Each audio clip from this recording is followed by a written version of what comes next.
Le Seigneur soit avec vous. Et avec votre esprit. Évangile de Jésus-Christ selon saint Luc. Gloire à toi, Seigneur.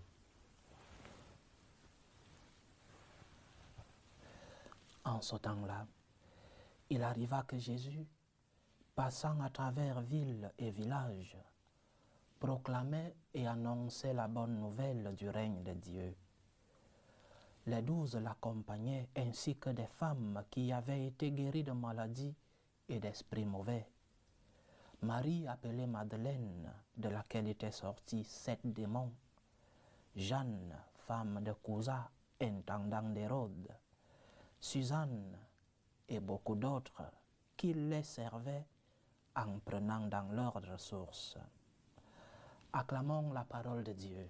Louange à toi, Seigneur Jésus. La religion que le Seigneur Jésus vient fonder est une religion non seulement de continuité, parce que lui-même a dit qu'il n'est pas venu pour abolir, mais pour rendre plénitude la religion juive. Donc c'est une religion de continuité avec ce judaïsme de ses ancêtres, cette première partie de la révélation de notre Seigneur. Mais c'est aussi une religion de rupture. Il y a continuité, mais il y a aussi rupture. Rupture avec certains comportements religieux qui, parce que une religion guidée par des hommes, se sont enracinés dans cette culture et dans les cœurs. Et donc, il fallait rompre. Une religion de continuité, mais aussi une religion de rupture. L'évangile d'aujourd'hui nous présente une partie de ces ruptures. Dans la religion juive, les femmes avaient une partie négligente. Les femmes n'étaient pas considérées dans cette religion. De ce fait, dans les temples juifs, dans les synagogues, les femmes avaient une partie réservée où elles pouvaient voir ce qui se passait dans le temple, mais elles ne pouvaient pas être vues par ces hommes qui étaient dans le temple. Et donc, elles étaient considérées comme de seconde zone. Et que le Seigneur soit accompagné par des femmes, c'était quelque chose de scandaleux pour ces Juifs. Comment un maître, comment un prophète, pour certains, pouvait être accompagné par des femmes, alors que la religion juive interdisait que les femmes puissent accompagner les maîtres, que les femmes puissent accompagner des prophètes. Une religion de rupture, donc. Parce que le Seigneur n'est pas venu pour certains, parce que le règne de Dieu n'est pas réservé à certains. Dieu veut que tous les hommes soient sauvés. Et lorsque Saint Paul dit que Dieu veut que tous les hommes soient sauvés, il ne parle pas de sexe masculin ou féminin, il parle de l'humanité, il parle de l'homme avec un grand H. Donc, hommes et femmes et aussi enfants. Dieu veut que tous les hommes soient sauvés. Et Jésus est accompagné par des femmes. Une révolution donc. Notre religion n'exclut personne. Notre religion n'est pas une religion d'élite ou une religion qui exclut.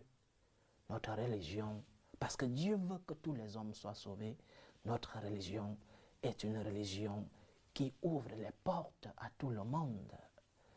C'est une religion qui reçoit tout le monde. La seule condition d'être disciple du Christ, c'est de reconnaître non seulement la divinité de Jésus-Christ, mais aussi reconnaître que nous sommes des pécheurs, reconnaître que nous sommes faibles, et donc nous avons besoin de la grâce de Dieu.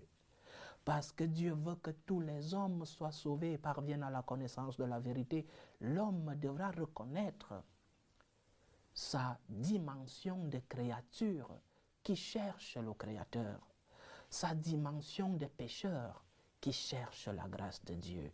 Jésus est accompagné par des femmes, révolution, différence par rapport à la religion juive de ses ancêtres.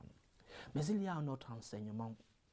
Ces femmes, lorsque l'Évangile parle des 12 qui accompagnaient le Seigneur, l'évangéliste n'ajoute rien. les 12 l'accompagnaient. Mais lorsque l'évangéliste parle des femmes, il ajoute qu'il les servait en prenant sur leurs ressources.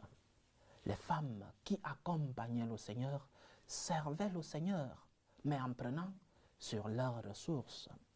Si les 12, les apôtres, servaient le Seigneur avec leur vie parce qu'ils avaient tout abandonné, ils donnaient donc leur vie au Seigneur.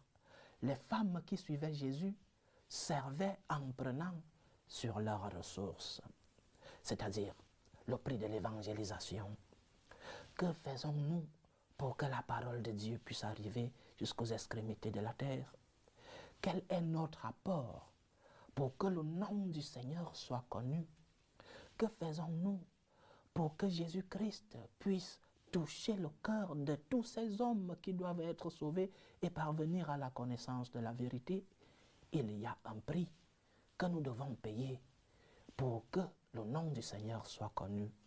Il y a un prix que nous devons payer pour que le nom de Jésus-Christ règne sur la terre.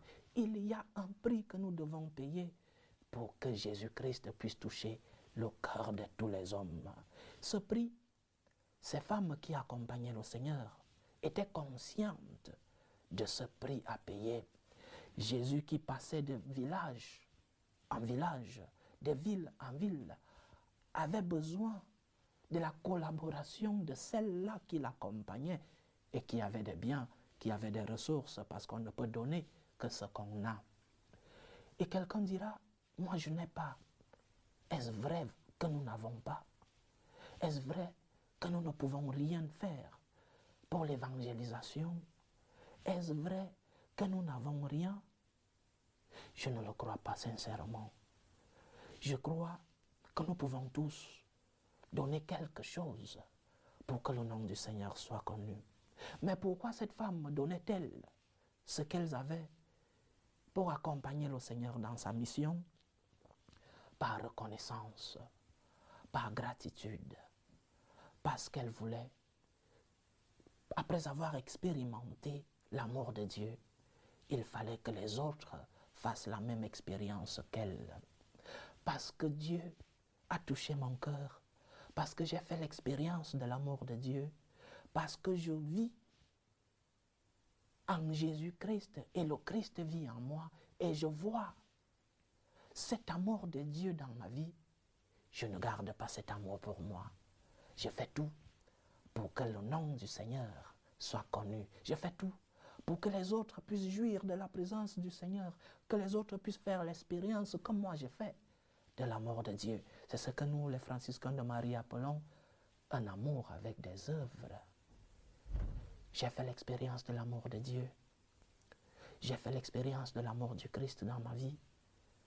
Alors, non seulement je mets ce que j'ai au service du Seigneur, mais aussi j'aimerais que d'autres puissent faire la même expérience de la bonne nouvelle du Christ dans leur vie. Alors, chers frères et sœurs, donnons notre part pour que le nom du Seigneur soit connu. Collaborons pour que l'évangélisation arrive jusqu'aux extrémités de la terre, pour que la bonne nouvelle puisse toucher autant de cœurs possible. Nous pouvons tous donner quelque chose. Les apôtres, les 12, ont donné leur vie pour accompagner le Seigneur. Et toi, es-tu sûr que tu donnes au Seigneur ce qu'il t'a déjà donné comme amour en retour? Est-ce que tu collabores pour que le nom du Seigneur soit connu? Est-ce que tu collabores pour que l'expérience de l'amour de Dieu que tu vis, que les autres puissent recevoir cette même expérience? Ces femmes qui accompagnaient le Seigneur, parce qu'elles avaient été guéries, parce qu'elles avaient fait l'expérience de l'amour de Dieu, elles prenaient sur leurs ressources pour l'évangélisation. Fais de même, parce que le Seigneur a besoin de toi, parce que le Seigneur a besoin de tes ressources pour que son nom puisse être connu jusqu'aux extrémités de la terre. Que le nom du Seigneur touche les cœurs, que la présence du Seigneur arrive jusqu'aux extrémités de la terre et que par nous, à travers nos biens, que Jésus-Christ puisse toucher les cœurs de tous ceux-là qui vivent dans les ténèbres. Dieu veut que tous les hommes soient sauvés. Il veut passer par toi pour sauver ceux-là qui vivent loin de lui. Que le nom de Jésus-Christ soit béni et que nous puissions collaborer pour que le nom du Seigneur soit connu jusqu'aux extrémités de la terre. Loué soit Jésus-Christ. À jamais.